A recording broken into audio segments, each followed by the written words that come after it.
ആത്മഹത്യകൾ കൂടുന്നു, extended suicide, മറ്റുള്ളവരെയും കൂടെ കൊന്നിട്ട് മരിക്കുന്നു, എനിക്ക് കിട്ടാത്തതിൻ്റെ പേരിൽ എല്ലാം നശിപ്പിക്കാനുള്ള പ്രവണത, അങ്ങനെയൊക്കെയുള്ള വളരെ വൈകല്യം നിറഞ്ഞ ഒരു സാമൂഹിക ചുറ്റുപാട് നമ്മുടെ നാട്ടിൽ രൂപപ്പെട്ടു വരുമ്പോൾ അതിഭയങ്കരമായി അത്തരത്തിലുള്ള സാഹചര്യങ്ങളും അത്തരത്തിലുള്ള സംഭവങ്ങളും കൂടി വരുമ്പോൾ തീർച്ചയായിട്ടും ആ വിഷയം ഒന്ന് സംസാരിക്കണം എന്നാഗ്രഹിക്കുകയാണ്.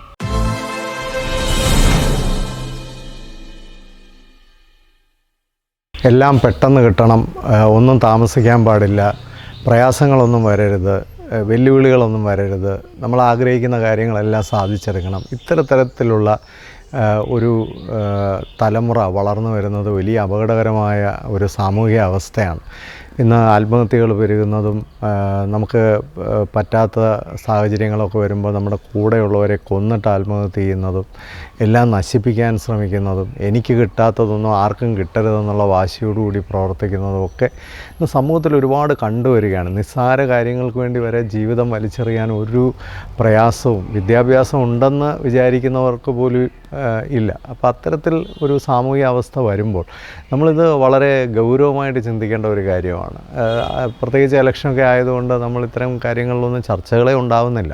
പക്ഷേ വളരെ ഭീകരമാണ് ഇത്തരത്തിലുള്ള അന്തരീക്ഷങ്ങൾ സമൂഹത്തിലുണ്ടാകുന്നത്. ജീവിതം വളരെ നിസ്സാരമായി വലിച്ചെറിയുന്ന, അതിന് യാതൊരു വാല്യൂവും കൽപ്പിക്കാത്ത ഒരു സമൂഹം വളരെ അപകടകരമാണ്. പ്രത്യേകിച്ച് കേരളത്തിൽ നമ്മൾ പൊതുവേ മലയാളികൾ വലിയ പ്രതിസന്ധികളും വലിയ പ്രശ്നങ്ങളോ യുദ്ധങ്ങളോ സാമൂഹിക പ്രശ്നങ്ങളോ ഒന്നും അധികം അതിജീവിച്ചിട്ടില്ലാത്തവരാണ്. പൊതുവേ ഒരു കംഫോർട്ട് സോണിൽ ജീവിക്കുന്നവരാണ് കേരളത്തിലുള്ളവർ.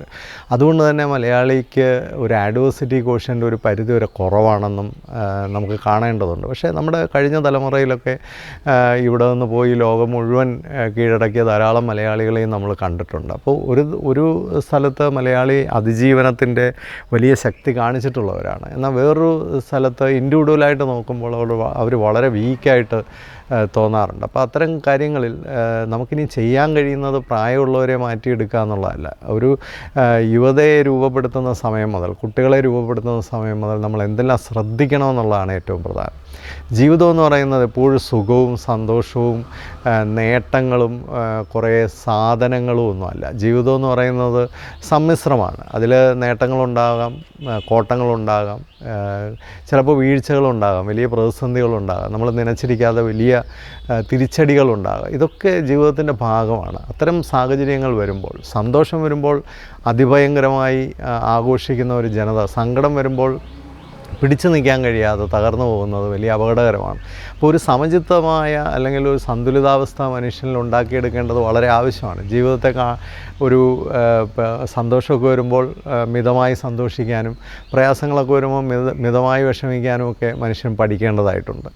ഇത്തരത്തിൽ നമ്മൾ കുട്ടികളെ രൂപപ്പെടുത്തിയെടുക്കണം. എല്ലാം അങ്ങ് കൊടുത്ത് അവരെ കംഫർട്ട് സോണിലാക്കി സ്പൂൺ ഫീഡ് ചെയ്ത് നശിപ്പിക്കാനായിട്ട് ശ്രമിക്കരുത്. കുറേ പ്രതിസന്ധികളും പ്രശ്നങ്ങളൊക്കെ കുട്ടികൾ നേരിടട്ടെ. ഇപ്പം ചൂട് കൂടുന്നെന്നും പറഞ്ഞ് കുട്ടികളെല്ലാം AC കടത്തുന്ന ഒരു രീതിയൊക്കെ ഉണ്ട്.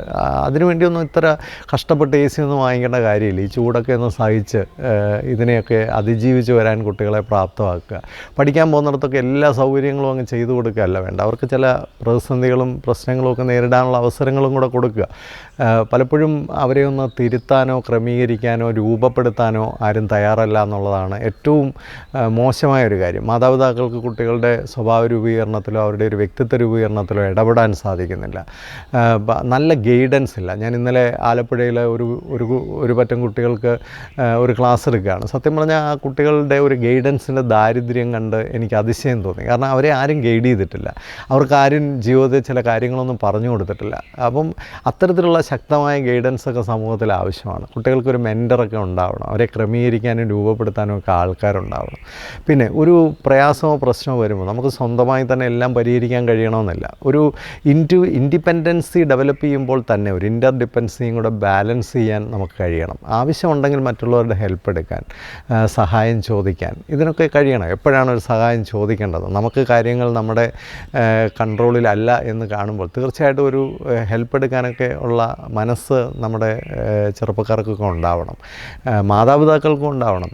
ദുരഭിമാനം വലിയൊരു പ്രശ്നമാണ്, ആർത്തി വേറെ വലിയൊരു പ്രശ്നമാണ്. എല്ലാം കിട്ടണമെന്ന് നേടിയെടുക്കണമെന്നുള്ള ഒരു ചിന്ത അതിഭീകരമാണ്. ഇപ്പം നമ്മുടെ രാഷ്ട്രീയ നേതാക്കന്മാരും സാമൂഹിക നേതാക്കന്മാരും ഒക്കെ അത്തരത്തിലാണ് പെരുമാറുന്നത്. കിട്ടത്തില്ലെന്ന് കാണുമ്പോഴത്തേക്ക് എല്ലാം നശിപ്പിച്ച് കളയാനുള്ള ഒരു രീതി ഇന്ന് സമൂഹത്തിലൊക്കെ കാണുന്നുണ്ട്. ഏത് വേഷം കലക്കാനും ഒരു മടിയും ഇല്ലാത്ത മനുഷ്യരൊക്കെ ഇന്ന് സമൂഹത്തിലുണ്ട്. ഇവരൊക്കെ യുവതലമുറയ്ക്ക് കൊടുക്കുന്ന മാതൃക എന്താണ്? നമ്മൾ വളരെ ചിന്തിക്കേണ്ട ഒരു കാര്യമാണ്. അപ്പോൾ സ്വാഭാവികമായിട്ടും നമ്മുടെ യുവതലമുറയെ നമ്മൾ രൂപപ്പെടുത്തിയെടുക്കുക എന്നുള്ളത് വളരെ പ്രധാനമാണ്. ആഡ്വേഴ്സിറ്റീസ് ഉണ്ടാകും, പ്രശ്നങ്ങളുണ്ടാകും, പ്രതിസന്ധികളുണ്ടാകും.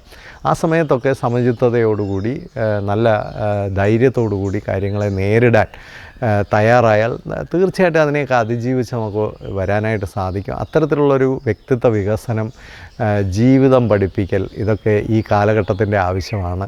സ്കൂളുകളും കോളേജുകളും ഒക്കെ ഈ കാര്യത്തിൽ കൂടുതൽ ശ്രദ്ധിക്കണം. കുറേ പഠിപ്പിച്ച്, കുറേ സിലബസ് പഠിപ്പിച്ച്, പരീക്ഷ എഴുതിച്ചൊരു മാർക്ക് ലിസ്റ്റ് കൊടുക്കുന്നതല്ല വിദ്യാഭ്യാസം. നേരെ മറിച്ച് കരുത്തനായ ഒരു മനുഷ്യനെ രൂപപ്പെടുത്തുന്നതാണ് വിദ്യാഭ്യാസം എന്ന് പറയുന്നത്. ആ ലക്ഷ്യത്തിലേക്ക് വിദ്യാഭ്യാസം രൂപപ്പെടണം.